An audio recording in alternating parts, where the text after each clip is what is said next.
আমাদের দেশের প্রধানমন্ত্রী উনি কি অন্ধ নাকি বধির?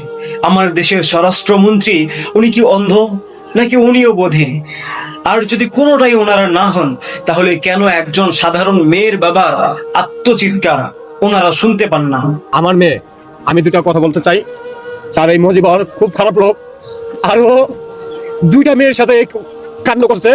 ওইটা এক মেয়েটা 16,000 টাকা দিয়ে বিদায় করাইছে এই কিছুদিন আগে, 20 দিন আগে না স্যার। আমরা বুঝতে পারি নাই যে আমার মেয়েটার সাথে এই কাজ করবে। স্যার আমরা আপনার কাছে একটাই দাবি, আপনারা এটা গণপ্রচার করে সরকারের কাছে পৌঁছে দিবেন, যেন আমার মায়েরার সুস্থ তদন্ত করে জানি এটার আমরা ফাঁসি চাই। এই মজিবর খুব খারাপ লোক স্যার। হ্যাঁ, বিএনপির নেতা, তারা ডাইরেক্ট কয় আমরা বিএনপির নেতা, আমাকে কিছু করতে পারবে না, ডাইরেক্ট বলে। স্যার আমার আরেকটা কথা আছে, আমার মেয়ের 2 মাসের বাচ্চা করবে, এই বাচ্চাটা সহ নষ্ট করে দিচ্ছে। আপনারা আমার এই মেয়েটার সঠিক বিচার করে দিয়ে। আমি রিক্সা চালাই খাই স্যার, ওই পারে স্যার পায়ের রিক্সা চালাই, অনেক কষ্ট করে ডেলি 500-600 টাকা কামাই আমার এই পোলাবানটা আমি খাওয়াই।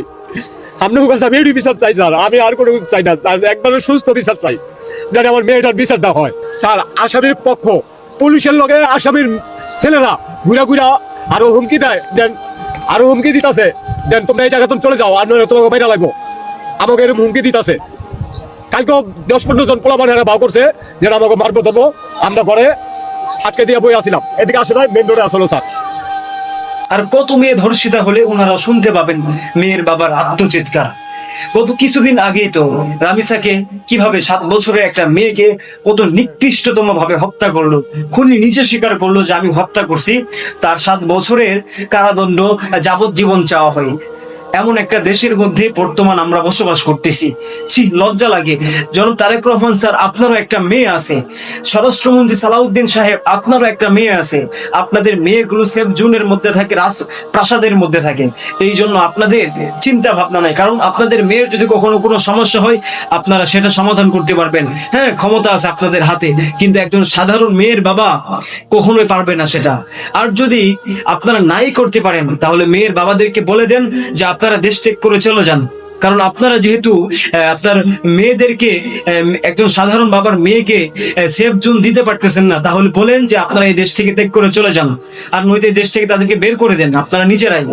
আর কত মেয়ে ধর্ষিতা হবে?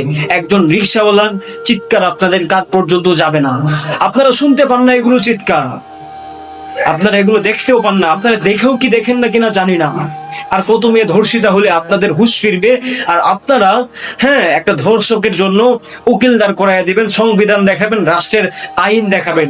আর কত, এখন পর্যন্ত আপনারা রামিসার বিচার করতে পারলেন না। আর এই মেয়ে তো এখনো জীবিত আছে, তাকে তো ধর্ষণ করছে 4-5 জন মিলে, এখন পর্যন্ত তাকে হত্যা করা হয় নাই, তার বিচার কেমনে হবে?